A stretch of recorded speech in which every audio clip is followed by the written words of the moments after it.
الحمد لله نحمده ونستعينه ونستغفره ونعوذ بالله من شرور أنفسنا ومن سيئات أعمالنا من يهده الله فلا مضل له ومن يضلل فلا هادي له أشهد أن لا إله إلا الله وحده لا شريك له وأشهد أن سيدنا ونبينا ومولانا محمد اللهم صل على محمد وعلى آل محمد كما صليت على إبراهيم وعلى آل إبراهيم وبارك على محمد وعلى آل محمد كما باركت على إبراهيم وعلى آل إبراهيم في العالمين إنك حميد مجيد صلى الله عليه وآله وأزواجه وذريته وأصحابه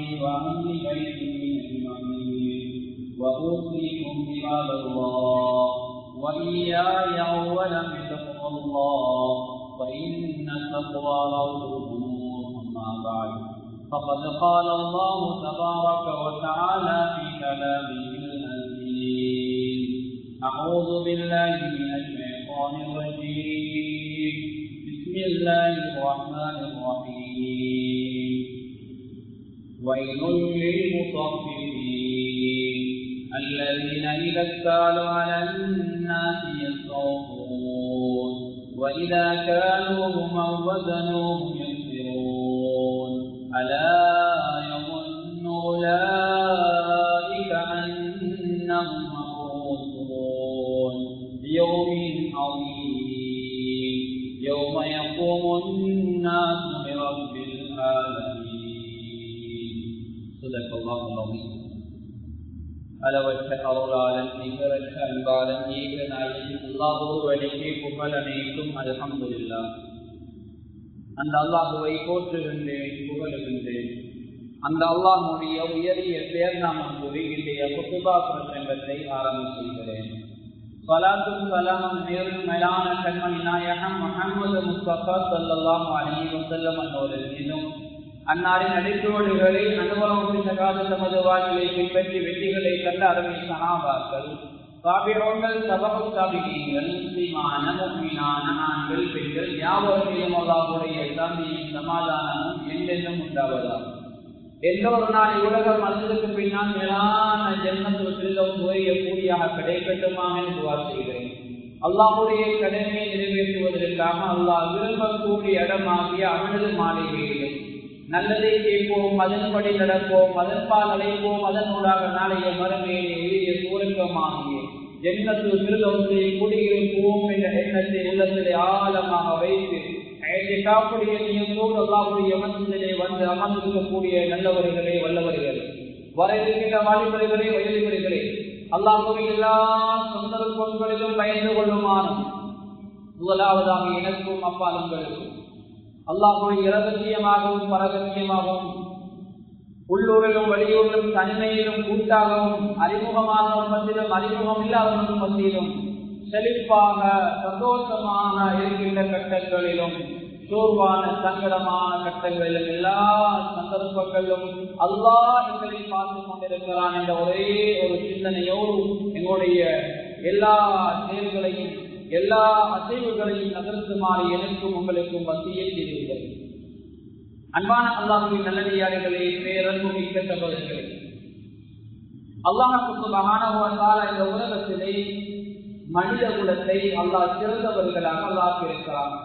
அதிலும் கலிமான் சொன்ன என்னையும் உங்களையும் அல்லாஹ் சுப்ஹானஹு வ தஆலா அதிலும் மேன்மையானவர்களாக அல்லாஹ் இந்த உலகத்திலே ஆக்கியிருக்கிறார். எனவே எங்களுடைய ஒவ்வொரு விடயங்களும், நாம் செய்யக்கூடிய ஒவ்வொரு காரியங்களும் அல்லாஹ் விரும்பக்கூடிய வகையிலே இந்த உலகத்திலே அமைய வேண்டும். அந்த வகையிலே அல்லாஹ் சுப்ஹானஹு வ தஆலா இந்த உலகத்திலே வாழக்கூடிய மனிதனுடைய வாழ்க்கையை தனிமையிலே அந்த மனிதன் வாழக்கூடாது. இஸ்லாம் என்பது கூட்டு வாழ்க்கையை போதிக்கின்ற மார்க்கம். ஒரு மனிதன் தனிமையில் வாழ முடியாது. தனித்திருக்கின்ற ஆட்டை எப்படி ஓனாய் பிடிக்கிறது, அதே போன்று தனித்து ஒரு மனிதன் பயணித்தால் அவனை ஷைத்தான் திருடி விடுவான், ஷைத்தான் அவனை பிடித்துக் கொள்வான். எனவே அன்பான அல்லாஹ்வின் நல்லடியார்களே, மனிதனுடைய வாழ்வை பொறுத்தவரை அது கூட்டு வாழ்வை போதிக்கின்ற மார்க்கம் அது இஸ்லாமாக இருக்கிறது.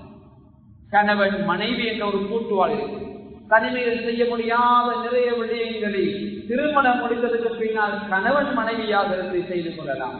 கணவன் மனைவியாக இருந்து செய்து கொள்ள முடியாத நிறைய காரியங்களை பெற்றோர் பிள்ளைகளாக இருந்து செய்து கொள்ளலாம். பெற்றோர் பிள்ளைகளாக இருந்து செய்து கொள்ள முடியாத நிறைய விடயங்களை ஒரு குடும்பமாக இருந்து செய்து கொள்ளலாம். ஒரு குடும்பங்களால், இரண்டு குடும்பங்களால் செய்து கொள்ள முடியாத ஒரு காரியத்தை ஊராக ஒற்றுமையாக பல ஊர்கள் சேர்ந்து சம்மேளனங்களாக செய்யலாம். என்பவர்களை இதை சொல்ல வருகிறால் ஹஜ்ஜுடைய கடமையாக இருக்கட்டும், இதர கடமைகளாக இருக்கட்டும், தொழுகையுடைய கடமைகளாக இருக்கட்டும், எதுவாக இருந்தாலும் அது கூட்டு வாழ்வை ஒற்றுமையாக இருப்பதை, தலைமைத்துவத்தின் கீழே செயற்படுவதை நாம் பார்க்கிறோம். அதுதான் தலைமைத்துவத்தின் அடையாளமாக இருக்கிறது. அந்த வகையிலே ஒரு மனிதன் வியாபாரம் என்று சொல்லக்கூடிய மிக புனிதமான ஒரு பணி என்று சொல்ல முடியும். வியாபாரம் என்பது எங்களுக்கு வருவாக ஈட்டு தருகின்ற தொழில் என்று சொன்னாலும் அது ஒரு பணி, அது ஒரு சேவையாக இருக்கிறது. கண்ணியமான அல்லாஹ்வுடைய நல்லடியார்களே, வாடிக்கையாளருக்கு நாம் கொடுக்கின்ற ஒரு சேவையாகத்தான் நாங்கள் செய்யக்கூடிய தொழில் அமைந்துள்ளது. அல்லாஹ் சுப்ஹானஹு வ தஆலா விசாலமான விரிந்த இந்த பூமியை படைத்து மனிதனுக்கு பயனுள்ள அநேகமான வளங்களை கொண்டு அல்லாஹ் நிரப்பியுள்ளார். சில பொருட்கள் இனாமாக கிடைக்கின்ற அதே வேளை இன்னும் சில பொருட்களை மனிதன் அவனுடைய முயற்சியினால் அவருக்கு அல்லாஹ் கொடுத்திருக்கின்ற தனிப்பட்ட சில திறமைகளால் அந்த மனிதன் அந்த பொருளாதாரத்தை பெறுகிறான், உழைக்கிறான். அன்பான அல்லாஹ்வின் நல்லடியார்களே, உழைத்து வாழுமாறு இஸ்லாம் பணிக்கிறது. உழைத்து வாழ வேண்டும் இஸ்லாம் வலியுறுத்துகிறது. உழைத்து வாழ்வது கேவலம் கிடையாது. உழைப்பு என்பது மிக முக்கியமானது, ஒரு இபாதா, ஒரு வணக்கம், அல்லாஹ்வுடைய அன்பை பெற்றுத்தரக்கூடியது. உழைத்து வாழ்வதுதான் சிறப்பாக இருக்கிறது. உழைக்காமல் பிறர் உழைப்பிலே வாழுகின்ற போது அது ஒரு கேவலத்தை தரக்கூடியதாக இருக்கிறது. ஸல்லல்லாஹு அலைஹி வஸல்லம் அவர்கள் உழைத்து வாழ்வதனுடைய சிறப்புகளை ஏராளம் சொல்லித் தந்தார்கள். அல்லாஹ் மனிதர்கள் கொடுத்துள்ள திறமைகளை பயன்படுத்தி ஒவ்வொருவரும் அவர்களுடைய திறமைக்கு ஏற்றவாறு தொழில்களை அமைத்துக் கொள்ள வேண்டும். நேர்வழி காட்டுவதற்காக அந்த உலகுக்கு அனுப்பப்பட்ட எல்லா நபிமார்களும் அவருடைய சக்திக்கு ஏற்பட்டவாறு ஏதேயோ வகையிலே தொழிலை செய்து அந்த உலகத்திலே வாழ்ந்திருக்கிறார்கள். அன்பான அல்லாஹ்வின் நல்லடியார்களே, தொழில் செய்யாத எந்த நபியும் இல்லை என்று சொல்கின்ற அளவுக்கு எல்லா நபிமார்களும் தொழிலை அக்கறை காட்டியிருக்கிறார்கள். அன்பான அல்லாஹ்வின் நல்லடியார்களே, அல்லாஹ் தஆலா கூட பரிசுத்த அல் குர்ஆனிலே சொல்கிறான், ஹுவல்லதீ ஜஅல லக்குமுல் அர்த ஸலூலா. அல்லாஹ் தஆலா இந்த பூமியை உங்களுக்கு வசதியானதாக விரிவானதாக ஆக்கி இருக்கிறான். அல்லாஹ் தொடர்ந்து சொல்கிறான், ஃபம்ஷூ ஃபீ மனாகிபிஹா வகுலூ மின் ரிஸ்கிஹி வ இலைஹின் நுஷூர். பூமியிலே பல கோணங்களில் சென்று அல்லாஹ் உங்களுக்கு அளந்திருக்கின்ற அந்த ரிஸ்கை நீங்கள் தேடுங்கள், புசியுங்கள், மேலும் நீங்கள் அல்லாஹ்வுடைய வீட்டுக்கு கொண்டு வரப்படுவீர்கள் என்று செய்தி அல்லாஹ் சொல்லி காட்டுகிறார். அன்பான அல்லாஹ்வுடைய நல்லடியார்களே, நாங்கள் தொழில் துறவுகளை ஈடுபட வேண்டும். அதிலே ஹலால் ஹராம் பேணிக் கொள்ள வேண்டும். அதிலே நல்ல விடயங்கள் எங்களுடைய வாழ்க்கையில ஏற்பட வேண்டும். எனவே அல்லாஹ்வுக்கு பயந்து கொள்ள வேண்டும். நாளை மறுமையிலே அல்லாஹ்விடத்திலே மீட்டு கொண்டு வரப்படுவீர்கள் என்ற செய்தியும் அல்லாஹ் அந்த குர்ஆனுடைய வசனத்திலே சொல்லி காட்டுகிறார். கண்ணியமான அல்லாஹ்வின் நல்லடியார்களே, நபிமார்களை பொறுத்த வகையிலே எல்லா நபிமார்களும் தொழில் செய்திருக்கிறார். ஹஜ்ரத் ஆதம் அலைஹிஸ்ஸலாம் அவர்கள் ஒரு மிகப்பெரிய விவசாயியாக செய்யப்பட்டிருக்கிறார். ஹஜ்ரத் தாவூத் அலைஹிஸ்ஸலாம் அவர்கள் இரும்பு தொழில் செய்திருக்கிறார். ஹஜ்ரத் நூஹ் அலைஹிஸ்ஸலாம், ஹஜ்ரத் ஜக்கரியா அலைஹிஸ்ஸலாம் தச்சராக தச்சு தொழில் செய்து வாழ்ந்திருக்கிறார்கள். ஹஜ்ரத் இத்ரீஸ் அலைஹிஸ்ஸலாம் அவர்கள் தையல்காரராக இருந்திருக்கிறார்கள். ஹஜ்ரத் மூசா அலைஹிஸ்ஸலாம் அவர்கள் ஆடுகள் மேய்த்து ஒரு இடையராக இருந்திருக்கிறார்கள். அதே போல எங்கள் தலைவர் பெருமானார் ஸல்லல்லாஹு அலைஹி வஸல்லம் அவர்கள் ஆடு மேய்த்தும் வியாபாரம் இன்னும் ஏராளமான தொழில்களிலே அவர்கள் ஈடுபட்டிருக்கிறார். எனவே ஒவ்வொரு நபிமாரும் அவருடைய சக்திக்கு உட்பட்டவாறு இந்த உலகத்திலே ஏதோ ஒரு வகையிலே அவர்கள் தொழில் செய்து தங்களுடைய ஊதியத்தை தங்களுக்கு தேவையான அந்த பொருளாதாரத்தை திரட்டியிருக்கிறார். பெருமானார் ஸல்லல்லாஹு அலைஹி வஸல்லம் வரலாறை திரட்டி பார்க்கின்ற போது ஸல்லல்லாஹு அலைஹி வஸல்லம் அவர்கள் சிறு பிராயம் முதல் தொழிலுக்கு, சிறு பிராயம் முதல் வியாபாரத்துக்கு உழைக்கின்ற அந்த விடயத்துக்கு உழைக்கின்ற அந்த இபாதத்துக்கு அதிக முக்கியத்துவம் கொடுத்திருக்கிறார். நபி ஸல்லல்லாஹு அலைஹி வஸல்லம் சிறு பிராயம் ஸல்லல்லாஹு அலைஹி வஸல்லம் அவர்கள் சிறு பிராயத்திலே பிறருக்கு சுமையாக இருக்கவில்லை. ஸல்லல்லாஹு அலைஹி வஸல்லம் பிறருக்கு சுமை கொடுக்க விரும்பவில்லை. அன்னி ஹலீமா ரலியல்லாஹு தஆலா அன்ஹா அந்த அவருடைய பொறுப்பிலே இருந்த காலப்பகுதியில் அவர்களது ஆடுகளை மேய்ப்பதற்கு அவர்களுக்கு உதவியாக அவர்கள் செய்யப்பட்டிருக்கிறார்கள். சிறிய தந்தை அதற்கு அடுத்த காலங்களிலே சிறிய தந்தை அபூ தாலிப் பொறுப்பில் இருந்த காலப்பகுதிகள் எல்லாம் அவருடைய வர்த்தகத்துக்கு அவர்களுக்கு துணையாக உதவியாக இருந்திருக்கிறார்கள்.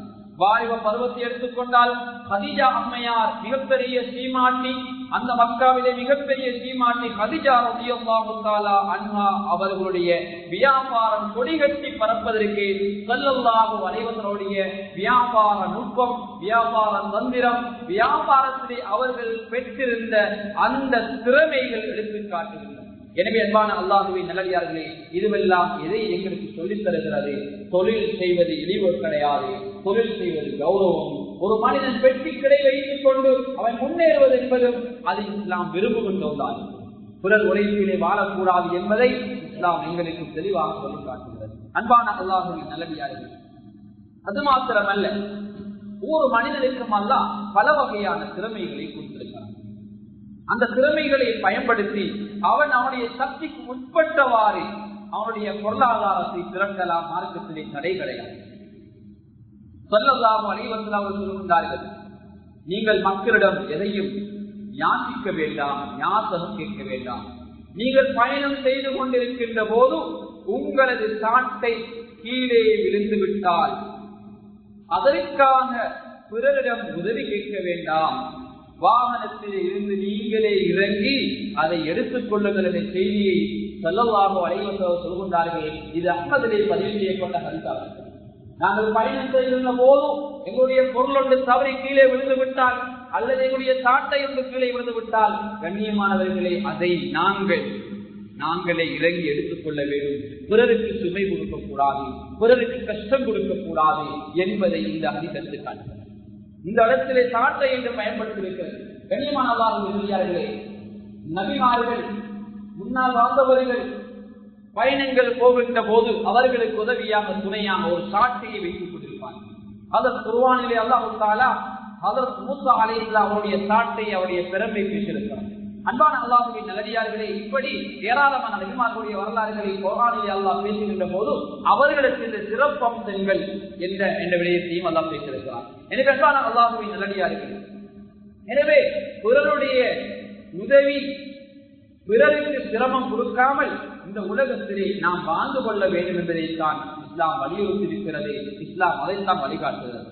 அது மாத்திரமல்ல, ஸல்லல்லாஹு அலைஹி வஸல்லம் அவர்கள் கஷ்டப்பட்டு உழைக்கின்ற ஒரு தொழிலாளியை ஸல்லல்லாஹு கௌரவப்படுத்தினார். ஸல்லல்லாஹு அலைஹி வஸல்லம் அவர்கள் அந்த தொழிலாளியுடைய ஒரு முறை நபி ஸல்லல்லாஹு அலைஹி வஸல்லம் உழைத்து வருவேடிய ஒரு மனிதன், அவருடைய கைகள் எல்லாம் அந்த தொழில் செய்வதனுடைய அடையாளம் கரக்கட்டை போன்று அந்த அடையாளம் எல்லாம் இருந்ததை ஸல்லல்லாஹு பார்த்து அந்த உழைப்பாளருடைய கரத்தை மிக நீண்ட நேரம் ஸல்லல்லாஹு அலைஹி வஸல்லம் அவர்கள் பிடித்து அந்த மனிதரை ஸல்லல்லாஹு உற்சாகப்படுத்தினார்கள். அந்த மனிதருக்காக ஸல்லல்லாஹு வாசித்தார். அது மாத்திரமல்ல, கண்ணியமான அல்லாஹ்வின் நல்லடியார்களே, உமர் ரலியல்லாஹு தஆலா அன்ஹு அவர்கள் சொல்கிறார்கள், உமர் ரலியல்லாஹு தஆலா அவர்கள் தொழிலிலே அதிகமாக ஈடுபட்டவர்கள், மிகப்பெரிய ஒரு செல்வந்தர், அந்த உலகத்திலே வாழ்ந்தவர்கள், தன்னுடைய காலத்தை அதிகமாக ஹலாலான உழைப்பிலே ஈடுபட வேண்டும் என்று அக்கறை காட்டியவர்கள். சஹாபாக்களுக்கும் தொழில்சார் விடயங்களை கடனாக இருக்கலாம், கொடுக்கல் வாங்கலாக இருக்கலாம், வியாபாரத்திலே ஈட்டுகின்ற லாபமாக இருக்கலாம், பங்கு வியாபாரமாக இருக்கலாம், கூட்டு வியாபாரமாக இருக்கலாம், இந்த விடயங்களை வழிகாட்டிய ஒரு நபி சொல்லலாம் ஹஜ்ரத் உமர் ரலியல்லாஹு தஆலா அவர்கள் கூட சொல்லுவார்கள், இந்த உலகத்திலே ஜிஹாதுக்கு அடுத்தது, அல்லாஹ்வுடைய பாதையிலே போராடுவதற்கு அடுத்து நிலையில் எனக்கு என்னுடைய உயிர் பிரிய வேண்டுமாக இருந்தால் நான் ஹலாலான உழைப்பை தேடிக்கொண்டிருக்கின்ற போது எனக்கு மௌத்து வர வேண்டும் என்று சொல்வார். அன்பானவர்களே, அந்த அளவு முன்னால் வாழ்ந்த சஹாபாக்கள், முன்னால் வாழ்ந்தவர்கள் தொழிலுக்கு முக்கியத்துவம் கொடுத்திருக்கிறார்கள். அதே சந்தர்ப்பத்தில் இன்னும் ஒரு விடயத்தை நாம் வளர்ந்துவிடக்கூடாது. இன்னும் ஒரு விடயத்தை நாம் நினைவிலே கொள்ள வேண்டும். தேடுகின்ற பணம் எப்படி வந்தாலும் பரவாயில்லை என்று யாரும் இருக்கக்கூடாது. ஹலாலான முறையில் தான் பொருளாதாரம் திரட்ட வேண்டும். அதை ஹலாலான முறையில் தான் செலவழிக்கவும் வேண்டும், அனுபவிக்கவும் வேண்டும். சிலர் தேடுவது ஹலால், ஹலாலாகத்தான் தேடுகிறார், ஆனால் செலவழிக்கிறார் பாவத்திற்காக, வீழ்விரயத்திற்காக, தப்பு தவறுக்காக. கண்ணியமான அல்லாஹ்வுடைய நிலையார்கள் ஹலாலாக தேடி ஹலாலாக செலவழிக்க பண்ணிக்கொள்ள வேண்டும். ஏனென்றால் ஸல்லல்லாஹு அலைஹி வஸல்லம் அவர்கள் நிறைய புத்திமதிகளை சொல்லியிருப்பதை போல சஹாபாக்களுடைய மனைவிமார்கள் அவருடைய கணவன்மார்களை தொழிலுக்கு அனுப்புகின்ற போது, அல்லது அவருடைய பிள்ளைகளை தொழிலுக்கு அனுப்புகின்ற போது, அல்லது அவருடைய உறவுகளை தொழிலுக்கு அனுப்புகின்ற போது உன்னிப்பாக மிக ஆணித்தரமான ஒரு வார்த்தையை சொல்லி அனுப்புவார்கள். இன்னனா நஸ்பிரு அலல் ஜூ வ இன்னனா லா நஸ்பிரு அலன் நார் சொல்லுவார்கள். இந்த உலகத்திலே உழைப்பதற்காக, சொல்வத்தை தேடுவதற்காக நீங்கள் செல்கின்றீர்கள், பொருளாதாரத்தை திரட்டுங்கள். ஆனால் ஒன்றுமே உங்களுக்கு கிடைக்கவில்லையா? பரவாயில்லை, நீங்கள் அப்படியே திரும்பி வாருங்கள், பசியை நாங்கள் தாங்கிக் கொள்வோம். ஒன்றுமே கிடைக்கவில்லை என்பதற்காக ஹராத்தை கொண்டு வந்து எங்களுக்கு தந்து விடாதீர்கள். அப்படி தந்தால் இந்த உடம்பு, இந்த உடல் ஹலாலை, அதாவது இந்த உலகத்திலே உள்ள பசிகளை தாங்கிக் கொள்ளும், நரக நெருப்பை இந்த உடம்பு தாங்காது என்று ஒவ்வொரு அந்த சஹாபிய பெண் மக்களும் தங்களுடைய பிள்ளைகளுக்கு கனவுமாருக்கு வசியை செய்து அனுப்புவார். அன்பானவர்கள், இன்று ஒவ்வொருவரும் கொஞ்சம் யோசிக்க வேண்டிய ஒன்று. கணவன் ஹராமான தொழிலில் ஈடுபட்டால் மனைவி அதுக்கு விலை என்று அந்த கணவனுக்கு சொல்லிக் கொடுக்க வேண்டும். இன்னும் சில ஹராமான வியாபாரங்களுக்கு தன்னுடைய மனைவி பிள்ளைகளும் உதவியாக இருக்கின்ற சூழ்நிலை சில இடங்கள் இருக்கிறது. அன்பானவர்களே, அப்படி யாரும் இருந்தவர்கள் இந்த உலகத்திலே சிறு பிள்ளைகள் வைத்திருக்கிறே வாழ்கின்றார்கள். சிறு பிள்ளைகளுக்கு ஒன்றும் தெரியாது, நலவு கெட்டது தெரியாது. நாங்கள் தான் இது நலவு, இது கெட்டது என்று சொல்லிக் கொடுக்க வேண்டும். எனவே அன்பான அல்லாஹ்வின் நல்லடியார்களே, இஸ்லாம் இந்த விடயத்திலே எங்களிடத்திலே நிறைய எதிர்பார்ப்புகளை வைத்திருக்கிறது. அந்த வகையிலே தேடுகின்ற பொருளாதாரம் நல்ல முறையில் இருந்தால்தான் நல்லதொரு சமுதாயம், ஆரோக்கியமான ஒரு சமுதாயத்தை எங்களுக்கு உருவாக்கலாம். அப்படி இல்லை என்றால் நிச்சயமாக எங்களுடைய எதிர்கால சந்ததிகள் கெட்டுப் போய் விடுவார். அடுத்து எங்களுடைய பொருளாதாரம், கண்ணியமானவர்களே, எங்களுடைய பொருளாதாரம் பாதுகாக்கப்பட வேண்டுமாக இருந்தால் சில வழிமுறைகளை நாங்கள் பேணிக் கொள்ள வேண்டும். நாங்கள் வியாபாரம் செய்கிறோம், பரக்கத்து கிடையாது என்று சிலர் சொல்லுவார்கள். பரக்கத்துக்காக இஸ்லாம் சில வழிகாட்டுதல்களை தந்திருக்கிறது. அதுல மிக முக்கியமாக கவனிக்கப்பட வேண்டியது, எங்களுடைய பொருளாதாரத்துக்கு இந்த உலகத்திலே மிகப்பெரிய ஒரு பாதுகாப்பு இருக்குமாக இருந்தால் ஜக்காத்தும் சதக்காவும் தான். பொருளாதாரம் அதிகமாக இருந்தால், கணக்கு பார்த்து நிசாபை தாண்டி இருந்தால் ஜக்காத்து கொடுத்து பொருளாதாரத்தை சுத்தப்படுத்த வேண்டும். பொருளாதாரம் ஜக்காத்துடைய அளவுக்கு இல்லை என்றால் சதக்காக்கள் கொடுத்து பொருளாதாரத்தை சுத்தப்படுத்த வேண்டும். கண்ணியமான அல்லாஹ்வின் நல்லடியார்களே, ஹதீஸ்களை எச்சரிக்கையாக வந்திருக்கிறது. மனிதன் ஜக்காத்துடைய அந்த நிசாபை அடைந்திருக்கிறார், ஜக்காத்து கொடுக்கவில்லை.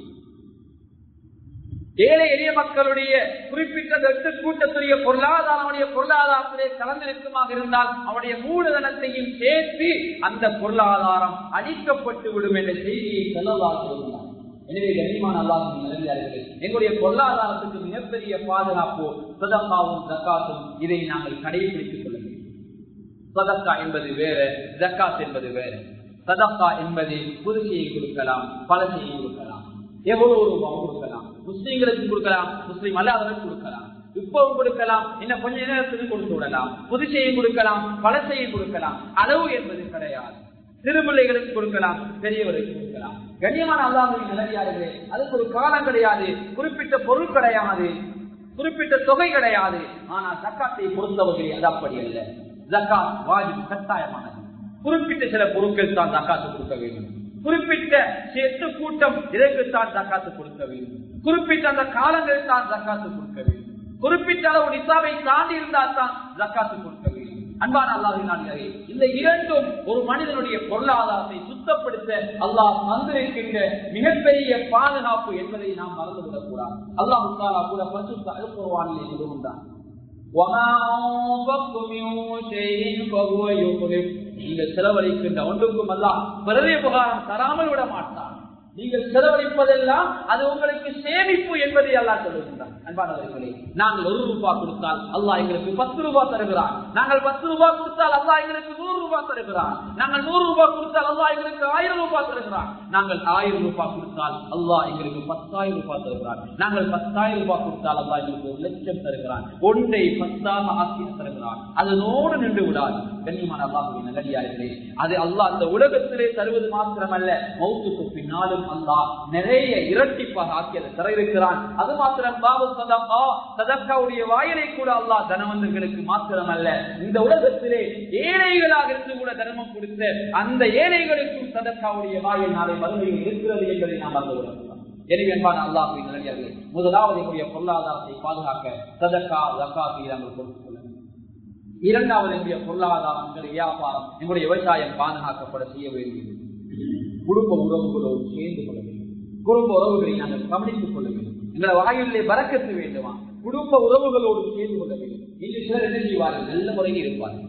கொஞ்சம் வசதி வந்துவிட்டால் முகத்திலே சிரிப்பை காண, கொஞ்சம் வசதி வந்துவிட்டால் வளமையாக சொல்லுகின்ற சலாம் கிடையாது, வளமையாக கூடி கதைக்கின்ற நல்லவர்களோடு சேர்வது கிடையாது. அதை விட மேலே உள்ளவர்களோடு அவர்கள் தொடர்பை ஏற்படுத்துவார்கள். சலாம் சொன்னால் அவருடைய காதுகள் கேட்காமல் போய்விடும்.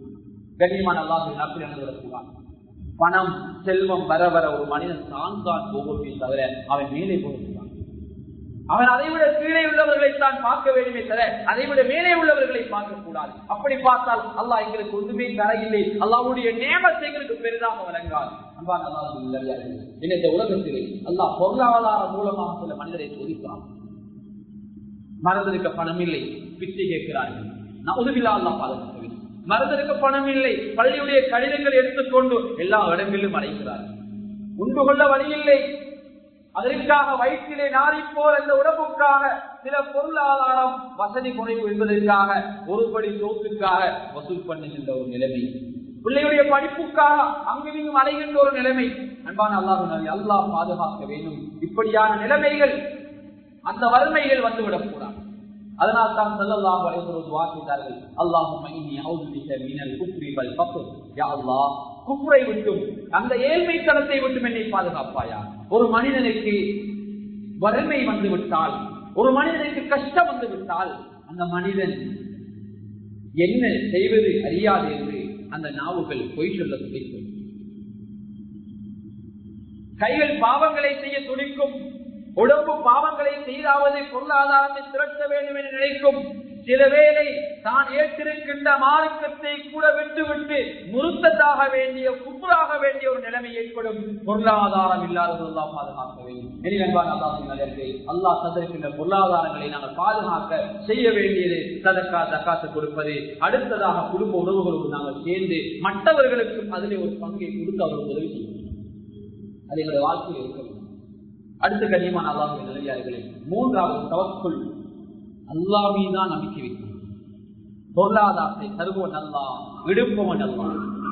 ஒரு மனிதனுக்கு கடன் இருக்கிறது, அந்த கடனை அடைக்க இந்த உலகத்திலே உள்ள எல்லோரும் ஒன்று சேர்ந்தால் அந்த கடனை அடைக்க முடியாது. அல்லாஹ் நாட வேண்டும் அந்த கடனை முடிக்க. ஒரு மனிதனை செல்வந்தனாக்க இந்த உலகத்திலே உள்ளவர் எல்லோரும் பணத்தை அள்ளி கொடுத்தாலும் அவர் செல்வந்தராக மாட்டார். அல்லாஹ் நாட வேண்டும். அல்லாஹ் நாடாமல் ஒரு மனிதனுக்கு ஏற்படுகின்ற தீங்கை தடுக்கவும் முடியாது. ஒரு மனிதனுக்கு தீங்குகள் வராது, தீங்கொண்டை ஏற்படுத்தவும் முடியாது. அது அல்லாஹ்வுடைய நாட்டம். அல்லாஹ்வுக்கு எல்லாம் வெளிச்சம். எனவே கண்ணியமானவர்களே, அல்லாஹ் மீதுமாக தவக்குல் வைக்க வேண்டும். அல்லாஹ் பரிசுத்த அல்-குர்ஆனிலே சொல்லுகிறார், வதவக்கல் அலல் ஹய்யில் லதீ லா யமூத். மௌத்தாகாத இறைவன் அந்த அல்லாஹ்விடத்திலே தவக்குல் வையுங்கள். வீட்டை வந்தா நான் எவ்வளவு தேடிடுவேன், வெளிநாட்டுக்கு போனா ஒரு டிப்ல எவ்வளவு தேடிடுவேன். கண்ணியமானவர்களே, அது அப்படி ஈமான் கொள்ளக்கூடாது. அல்லாஹ் எங்களுக்கு கலந்த ரிஸ்க் கிடைக்கும். இன்றைய நாள் வெள்ளிக்கிழமை இந்த நேரம் இருக்கிறதே, இது பெருமதியான நேரம். ஜும்மா முடிஞ்சதுக்கு பின்னால பொருளாதாரம் திரட்டலாம். காலம் நேரம், என்னுடைய நேரம் எனக்கு எப்படி பெறுவதையோ உங்களுடைய நேரம் உங்களுக்கு அப்படி பெறுவது. ஒரு நாட்டுடைய ஜனாதிபதி நேரம் அவங்களுக்கு எப்படி பெறுவதையோ அதே போல ஒவ்வொருத்தருடைய நேரம் அவங்களுக்கு பெறுவதுதான். இன்றைய நாள் வெள்ளிக்கிழமை. இன்றைய வெள்ளிக்கிழமை வருவதற்கு முன்னதாக மகரிபுடைய நேரம் முதல் ஏழாம் செய்யப்படுகிறது. மகரிபுடைய தொழுகையிலே முக்கியமான சூறாக்கள் சூறா ஓதப்படுகிறது. நாளை வெள்ளிக்கிழமை ஆயத்தமாகுங்கள். இஷாவுடைய தொழுகை ஓதப்படுகிறது. நாளை வெள்ளிக்கிழமை ஆயத்தமாகுங்கள். சுபகுடைய தொழுகை அங்கேயும் முக்கியமான சூறா ஓதப்படுகிறது. நாளை வெள்ளிக்கிழமை ஆயத்தமாகுங்கள்.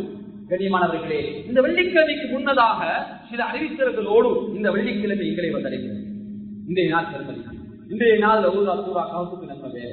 இன்றைய நாள் செய்த இசேவப்பா அதுக்கு நன்மை வேறு. இன்றைய நாள் அன்னைக்கு கொடுக்கிற சதகா அதுக்கு நன்மை வேறு. கண்ணியமான நாளைய நாள் சனிக்கிழமை. நாளைய நாளுடைய நேரங்கள் அது சனிக்கிழமை நாளுடைய நேரங்கள். இந்த நேரம் இருக்குது. அல்லாஹ்வுடைய கையில் எதையாவது நான் கேட்கா அல்லாஹ் கொடுக்காம விட மாட்டான். அல்லாஹ்வுடைய நிலையாளர்களே, நாட்களில் பெருமதியாக கழித்துக் கொள்கிறது. அடுத்ததாக பொருளாதாரத்தை பாதுகாக்க செய்ய வேண்டியது அல்லாஹ்வுடைய வணக்கங்களிலே குறைபாடு. சில வியாபாரம் பஜாருக்கு போனா அல்லாஹ் ரசூல் கிடையாது, அங்க ஈமான் இஸ்லாம் கிடையாது, பொய் சொல்லி வியாபாரம் பண்ணி அப்படி இஸ்லாம் சொல்லி தர வேண்டும்.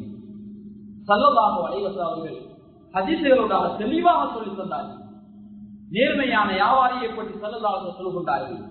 அத்தாஜிரு ஸதூகுல் அமீன், உண்மை சொல்லி நேர்மையாக வியாபாரம் பண்ணக்கூடிய ஒரு வியாபாரி மஅன் நபியீன், நபிமாருடைய காலத்திலே வாழாவிட்டாலும் நாளை மறுமையினாலே நபிமார்களோடு பாட்டப்படுவார்கள். வஸ்ஸதீகீன், உண்மையாளர்கள் பாட்டப்படுவார்கள். வஸ்ஸுஹதா, யுத்தம் செய்தவர்கள் நாளை மறுமையினாலே எதிர்பார்க்கிறார்கள். எவ்வளவு பெரிய பாக்கியம்! நேர்மையான வியாபாரம் பண்ணினால் அதற்கு ஒரு பரக்கத்து இருக்கிறது. நிறைய வறுமையினாலே நேர்மையான வியாபாரிகள் நபிமார்களோடு இருப்பார்கள் என்ற செய்தி, சுப செய்தி எங்களுக்கு இருக்கிறது. அன்பான அல்லாஹ்வின் நல்லடியார்களே, அல்லாஹ்வுடைய கடமைகளை பாழாக்கக்கூடாது. பரிசுத்தல் குர்ஆனில் அல்லாஹ் சொல்றான், வலவ் அன்ன அஹ்லல் குரா ஆமனு வத்தகௌ லஃபதஹ்னா அலைஹிம் பரகாத்தின் மினஸ் ஸமாஇ வல் அர்த். அல்லாஹ் சொல்லுகின்றான் குர்ஆனிலே, வானம் பூமியுடைய பரக்கத் உங்களுக்கு தேவையா? ஒரு கிராமவாசிகள் அல்லாஹ்வை ஈமான் கொண்டு அல்லாஹ்வுக்கு செய்ய வேண்டிய கடமைகளை எல்லாம் நிறைவேற்றி தக்வா உள்ள உலகத்துல வாழ்ந்தால் அல்லாஹ் வானம் பூமியுடைய பரக்கத்தை திறந்து கொடுப்பதாக, வானம் பூமியுடைய அந்த பரக்கத்துடைய வாயில்களை எல்லாம் திறந்து கொடுப்பதாக வாக்களிக்கிறான். எனவே கண்ணியமானவர்களே, எனவே என்னுடைய பொருளாதாரம் பாதுகாக்கப்பட இத்தகைய விடயங்களை நாங்கள் ஈடுபட்டுக் கொள்ள வேண்டும். அப்போதுதான் எங்களுடைய பொருளாதாரம் பாதுகாக்கப்படும். அடுத்து கண்ணியமான அல்லாஹ்வின் நல்லடியார்களே, நாங்கள் ஹலாலாகத்தான் உழைக்கப்பட வேண்டும். ஹராமான வழியிலே ஒரு ரூபாய் கூட உங்களுடைய பொருளாதாரத்தை கலந்து கொள்ளக்கூடாது. அது பாரதூரமானது, அது பாரதூரமானது. ஸல்லல்லாஹு அலைஹி வஸல்லம் எச்சரித்தார்கள். நாளைய கியாமத்துடைய நாளையே அல்லாஹ் பல கேள்விகளை கேட்பான். அதிலே ஒரு கேள்விதான் வஅன் மாலிஹி மின் ஐன இக்தஸபஹு வ ஃபீமா அன்ஃபகஹு, எங்கிருந்து பொருளாதாரம் வந்தது, அது எந்த வழியிலே செலவழிக்கப்பட்டது என்ற கேள்வி நாளை பதிவில் இருக்கிறது. எனவே கண்ணியமானவர்களே, தேடிய பொருளாதாரம் அது எப்படி வந்தது, அது எந்த வழியிலே செலவழிக்கப்பட்டது, ஹலாலான முறையை தேட வேண்டும், ஹலாலான முறையில் தான் அனுபவிக்க வேண்டும். அப்படி இருந்தால் நாளை வறுமை நாளை வைத்த காலை அடுத்தடுத்துக்கு நகர்த்த முடியாது. அடுத்து வியாபாரம் பண்ணுகின்ற போது பொய் சத்தியம் செய்யக்கூடாது. சிலர் பொய் சத்தியம் செய்து வியாபாரம் பண்ணுவார். உங்களுக்கு இன்ன விலை, உங்களுக்கு இன்ன விலை, இது பழைய ஸ்டாக், இது புதிய ஸ்டாக் என்று பழைய விலை புதிய விலை என்று பொய் சொல்லி வியாபாரம் பண்ணுவார்கள். பொய் சொல்லி வியாபாரம் பண்ணுவதை சொல்லலாம் தடை செய்திருக்கிறார்கள். அது ஹராம் என்று எங்களுக்கு எச்சரித்திருக்கிறார்கள். அது மாத்திரமல்ல, அதிகம் சத்தியம் செய்தால் உங்களுடைய பொருளாதாரம் விற்கப்படும், உங்களுடைய வியாபாரம் நடக்கும், ஆனால் வரக்கத்து இல்லாமல் சொல்லுங்கள். சத்தியத்தை எல்லாவற்றுக்கும் பயன்படுத்தக்கூடாது. சத்தியம் என்பது புனிதமானது. சத்தியம் சில சந்தர்ப்பங்கள் மாத்திரம் அதை பயன்படுத்த வேண்டும். சத்தியம் என்பது பயங்கரமானது, புனிதமானது. எனவே அதற்கு ஏற்றால் போட்டால் பயன்படுத்திக் கொள்ள வேண்டும். சத்தியம் செய்கின்றது மூலமாக ஒரு மனிதனுடைய பறிக்கப்பட்ட உரிமைகள் பெற்றுக் கொள்ளப்படுகிறது. சத்தியத்தின் மூலமாக போய் சத்தியம் செய்தால் ஒரு மனிதன் அவன் மாத்திரமல்ல அவனுடைய செலவுகளை எல்லோரும் அழிவின் பக்கம் செல்கின்றார்கள். எனவே அந்த சத்தியம் என்பது சாதாரணமானதல், அதற்கு ஒரு கண்ணியம் இருக்க வேண்டும். எனவே சத்தியம் செய்வதற்குள்ளாக பொருளாதாரம் அங்கே விற்கப்படும், ஆனால் லாபம் இல்லாமல் போய்விடும். அந்த லாபம் நிலைத்திருக்காது, அந்த வரக்கத் நிலைத்திருக்காது. லாபம் கிடைக்கும் கொஞ்சம், ஆனால் அது நிலைத்திருக்காது. வரக்கத் என்பது கிடையாது. எனவே கண்ணியமானவர்களே, அடுத்து பதுக்கல் வியாபாரம் செய்யப்படும். மக்களுக்கு அரிசி தட்டுப்பாடு, மாவு தட்டுப்பாடு அல்லது எரிபொருள் தட்டுப்பாடு, இந்த சந்தர்ப்பத்திலே பதுக்கல் வியாபாரம், நாங்கள் அந்த பொருட்களை பதுக்கி வைப்பது, அது இஸ்லாம் வன்மையாக கண்டிக்கிறது, தடுக்கிறது. சில சந்தர்ப்பங்களை பார்க்கிறோம், எரிபொருள் இல்லாமல் சில உயிர்கள் இழக்க வேண்டிய நிலைமையும் அன்னை காலங்கள் இழந்திருக்கிறது. எனவே அதனால் தான் இஸ்லாம் வன்மையாக அதை கண்டித்திருக்கிறது. எப்போது இஸ்லாம் எங்களுக்கு அதை காட்டுகிறது? அடுத்து கலப்படம் செய்யப்படும். பொருளாதாரங்களில் கலப்படம் செய்யப்படும். சிலர் பல கலப்படங்களை செய்வார்கள். கொச்சிக்காத்தூரிலே செங்கல் தூள்களை அங்கே கலப்பார்கள். மிளகு, அந்த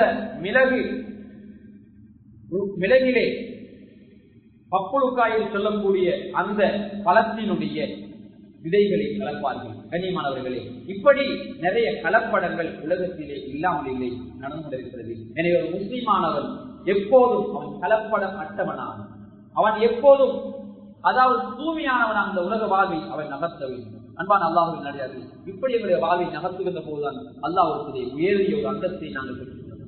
அது மாத்திரமல்ல, இலங்கை வரலாற்றை நீங்கள் திரட்டி பாருங்கள். வியாபாரம் இலங்கை முஸ்லீம்களின் வாழ்வோடு பெண்ணி பிழைந்த ஒன்றாக இருக்கிறது. இலங்கை தீபபட்சத்தில் இஸ்லாம் அறிமுகமாவதற்கும் இஸ்லாம் வளர்வதற்கும் வியாபாரம் மிக முக்கிய காரணமாக இருக்கிறது. இலங்கையில உள்ள அதாவது மாணிக்கக்கல், இது முழு உலக சந்தைக்கு கொண்டு செல்வதற்கு எங்களுடைய முஸ்லீம்கள் பங்காற்றிருக்கிறார்கள். இலங்கையில் உள்ள மாணிக்கக்கல், ரத்தினக்கல் உலக சந்தையிலே அறிமுகப்படுத்திய பெருமை எங்களுடைய முஸ்லீம்களுக்கு சாரும் என்பதை நாங்கள் மறந்து கொள்ளலாம். எனவே முஸ்லீம்களுக்கு தனிப்பெரும் பெருமை அதில் இருக்கிறது.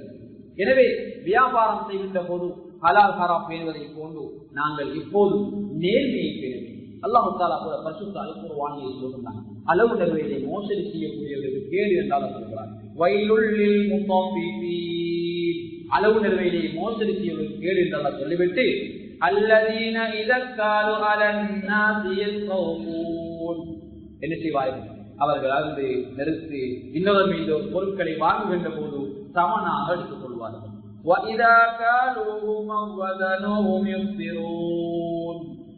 எடுக்கின்ற போது எந்த குறையும் இல்லாமல் சமனாக நேர்மையாக எடுத்துக் கொள்வார்கள். அதே வியாபாரிகள் அளந்து நிறுத்தி கொடுக்கின்ற போது குறைத்து கொடுத்து விடுவார்கள். அல்லாஹ் சொல்லுகின்றான், அத்தகைய வியாபாரிகளை பார்த்து முழு உலகத்தாரையும் பார்த்து அல்லாஹ் அந்த குர்ஆனுடைய வசனத்திலே அல்லாஹ் விழித்து பேசுகிறான்.